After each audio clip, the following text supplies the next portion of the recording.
All right, talking the Wolves and the Mavs, that series is going to go 5. We'll see as they go back to Minnesota. The Timberwolves have been awful at home in the playoffs. They have been very bad on their home floor. Doesn't make sense. It's so weird. Are there only 2 wins the Suns games? Yeah, because they started out 0-2 in this series. No, didn't they win Game 6 against Denver? Wasn't that on? Because Game 7 was in Denver. That's right. They but blew they them out. lost They blew 3 them and out. 4, and then Game 5, and then came back and won Game 6 at home, and then Game 7 in Denver. I think that's my only optimistic view of this because we've never seen a team come back from 3-0. No. It's never happened in league history. In fact, multiple Game 7s, but they've never won Game 7. We've had 4. We've had 4 teams go from 3-0 to a Game 7. They couldn't finish it and make the comeback. And so it's never happened. So maybe this will happen. The only optimism I have is Minnesota seems to be pretty tough. I think to go on the road and save your season that way. They did that against Denver in Game 5. Yep. Or Game, what would that have been? Game 7. Game Sorry. 7, Miscalculated that in my head. But they're not afraid of going on the road and needing to win a game. So, you take this one game at a time. You go to 5. If you can take care of home court, you start to put the pressure on Dallas. Not that they will wilt under pressure either because of their star bucket getters, but they got a good backcourt. I'm interested to see how Game 5 goes, considering I thought Minnesota played well. Ant was more aggressive, which was a big help. They also were all in foul trouble for most of the game and had to kind of figure that out. They did. I was talking with my gambling producer again of this is why I wouldn't break up the core. I just don't find that there's any patience in sports. Mm-hmm. And the moment a team loses, we want to trade everybody and, you got to kind of re-blow it up. And we need to start being a little more patient in sports. They exceeded the expectation for themselves. Yes, they Nobody had Minnesota going into the West Finals, let alone going into the West Finals as the favorite. And so if they lose to Luka and Kyrie, it sucks. But, all these comments on Cat. I'm not the biggest Cat guy. He was pretty big. That's pretty mentally tough of Cat last night to come out and play the way that he did and hit the shots that he did. He needs to stop having stupid fouls and putting Taylor's old as time for him. Yeah, but if he can kind of figure that out, this overreaction that we have of, they lost, you need to trade this big piece that they had this year. Do you? Or do you just trade the fringe pieces or fill in the gaps and you see if they grow? They learn from the... And is 22. Yeah, he's only going to get better. You would imagine, right? That's the other thing, too, I would say about the NBA right now, and we talked about this yesterday, but it feels like a lot of these teams are somewhat evenly matched, and it just comes down to matchups. Whereas maybe Dallas ends up winning the series in 5 games. Maybe they win it in 6. I don't know. But if they beat Minnesota, you could say, all right, that's a tough matchup, man. Luka and Kyrie are hard to handle. They don't quite have what they need. And especially when Karl-Anthony Towns, outside of last night, hasn't been very good in the series so far. Really, neither has Ant Edwards. But they might not have to play Dallas in the second round of the playoffs next year. Maybe Dallas gets matched up with Denver in the second round of the playoffs, and the Nuggets win that series. And then you get back to the conference finals, and you're playing a team that have confidence that you can beat.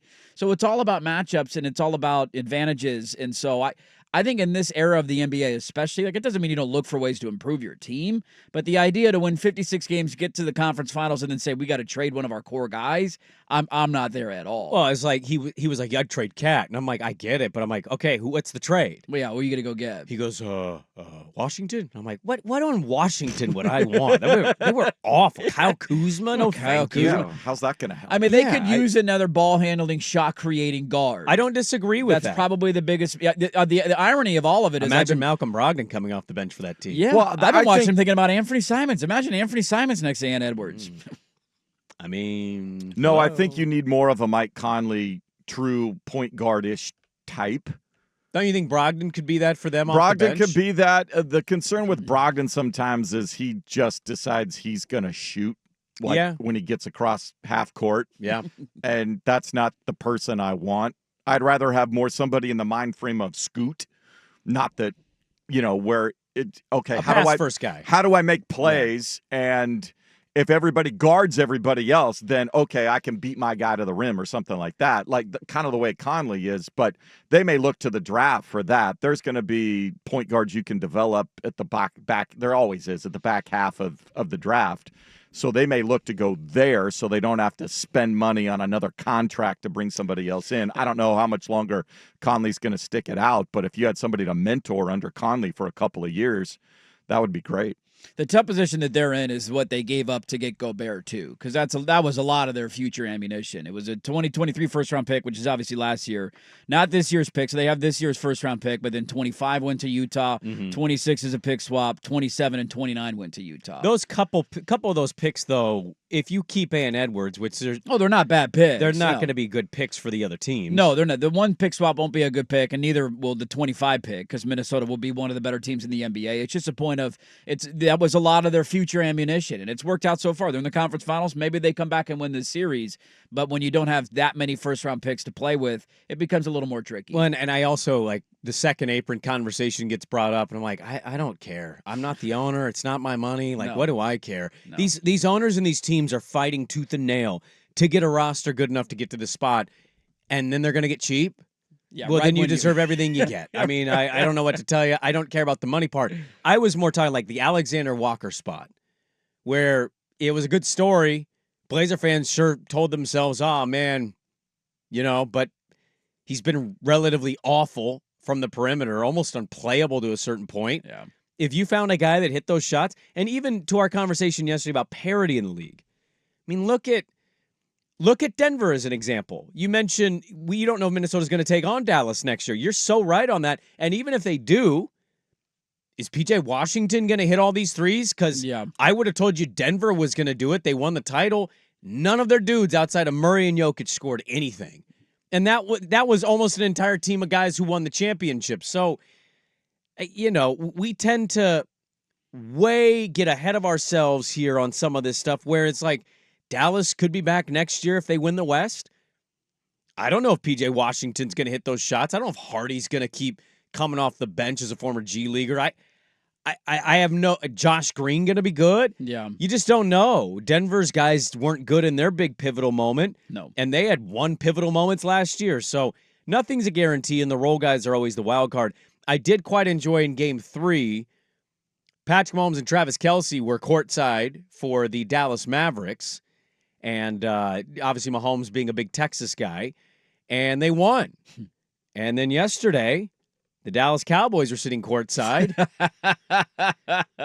dapping up Anthony Edwards in the postgame, which probably didn't sit well for Cowboys fans who are also Mavericks fans. No. And they lost. And Anthony Edwards had comments. He said, I told Micah Parsons, I'll see your ass back here for Game 6. He's doing the same thing he did in the Denver series. Actually, I love it. Lean into it. I do too, man. Like, run your mouth, have fun. It makes it entertaining. He's a great trash talker.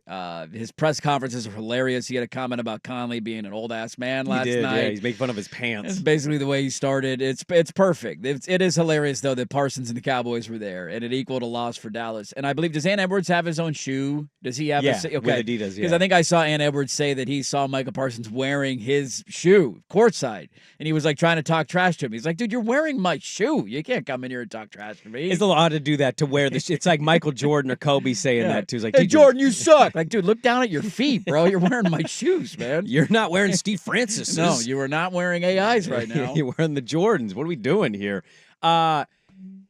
The Cowboys rightfully getting the blame for that loss is hilarious to me, but I'm asking you guys sincerely, if we lived in a city that had both NFL and NBA, and we were hosting a playoff game, and our NFL players, you saw them dapping it up with the other team, do you think that'd bother you? Yes. Wow. Without a doubt. Yeah. Without a doubt. Really? Like, if you're there... Fraternizing with the enemy? Yes. Because do it in the bowels after the game. Don't do it on the floor. Don't do it out in public. But they called the Mavericks to get those seats. It's not like those were season, whatever. They dapped him up in the tunnel, so nobody, I don't think, saw it wasn't on the public court. Pictures I saw were in the tunnel. That's a little bit different then. That's it's different okay. after the game. Why don't they come out after the game? Yeah. But does that really make a difference for you, whether you see it or not? Like, if you see the photo. At this point in the playoffs. A little bit. Yeah. I'm running high. The passion's running high right now. That's where the passion lows, huh? Yeah. Okay, He's rep our city. Regular you want to go play for the season Vikings? games. You go play for the Vikings. Game 47, whatever. But no, Western Conference Finals. How dare you? No. Elimination game. You're trying to close out the series. No. Get out of here with that.